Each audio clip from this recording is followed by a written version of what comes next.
चलिए फिर शो की शुरुआत करते हैं। और आपको याद होगा कल क्लोजिंग में हम एक चीज़ डिस्कस कर रहे थे कि मार्केट के लिए कल शाम को बहुत इंपॉर्टेंट क्यूज आने वाले हैं। 3 मैक्रो डेटा और 1 माइक्रो डेटा। मैक्रो डेटा कुछ हद तक हमने डिस्कस कर लिए, बाकी डिस्कस करेंगे, लेकिन मैं एक जो माइक्रो डेटा है जो काफ़ी सिग्निफिकेंस रखता है उसके साथ आज शो की शुरुआत करूंगा आशीष, क्योंकि बहुत लोगों का ये व्यू है और कंफ्यूजन है कि टीसीएस के नंबर्स के बाद अब किया क्या जाए बेसिकली आईटी में। देखिए, टीसीएस के नंबर्स खराब हैं और टीसीएस की कमेंट्री खराब है, इसमें कोई डाउट नहीं है। और कल आपने रिएक्शन देख लिया एडीआर्स में। कल इन्फोसिस का एडीआर 2% डाउन था और क्योंकि टेक्निकली स्टॉक यहां पर करीब 1.5% ऊपर था, इसका मतलब यह है कि हमें करीब 3.5% की मंदी सुबह सुबह इन्फोसिस में पचानी है। और यही मेरे ख्याल से एक रीज़न है जो एसजीएक्स निफ्टी आपको जो डाउनटेक दिखा रहा था वो इसलिए दिखा रहा था। लेकिन टीसीएस ने एक और चीज़ साबित कर दी, जो मार्केट ने इतना बेरिश रन दिखाया था नंबर्स में जाते जाते एक्सेप्ट फॉर येस्टरडे, वो सही था। और जो आईटी स्टॉक्स 52 वीक लोज के काफ़ी करीब है, खासतौर से इन्फोसिस 52 वीक लो के काफ़ी करीब है, वो सबसे सही है।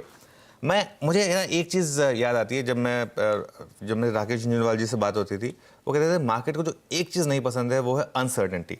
मार्केट को एक बार सर्टेनिटी आ जाए कि रिसेशन आएगा, वहाँ पे बॉटम हो जाएगा। लेकिन अभी क्योंकि अनसर्टेनिटी है, टीसीएस की कमेंट्री में भी अनसर्टेनिटी है, इसके लिए अभी मार्केट एक फैक्टर नहीं कर पा रहा है कि अब इन कंपनियों को क्या वैल्यूएशन देंगे, आप इन कंपनियों में आप क्या नंबर्स एक आइडेंटिफाई करेंगे, क्योंकि वो जो ईपीएस है वो लगातार चेंज होता रहेगा। तो इसके लिए आप क्या प्राइस टू अर्निंग्स देंगे उनको, वो एक इंटरेस्टिंग चीज़ होगी।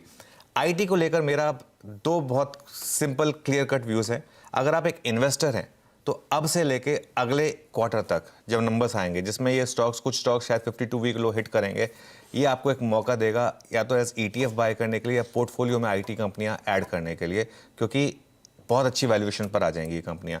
लेकिन अगर आप नियर टर्म ट्रेडर हैं तो आईटी स्टॉक्स प्रॉब्लम क्रिएट करेंगे और थोड़ा सा सेल ऑन रैली बन जाएंगे और निफ्टी पर एक बेसिकली लिड रखेंगे। इसका मतलब क्या है कि बेट ऑन जो है वो रहेगा फिर बैंक निफ्टी के पास ही, क्योंकि आईटी से उतना सहारा शायद ना मिले। लेकिन ये ध्यान रखिए, एकदम बहुत ज़्यादा बेरिश होने की भी ज़रूरत नहीं है आईटी कंपनियों में। अगर आप इन्वेस्टर हैं तो एक अच्छा मौका मिलेगा अगले 3 महीनों में, क्योंकि एक बार जब तेज़ी स्टार्ट होगी ना आईटी में, फिर भी ये हाथ नहीं आएंगे।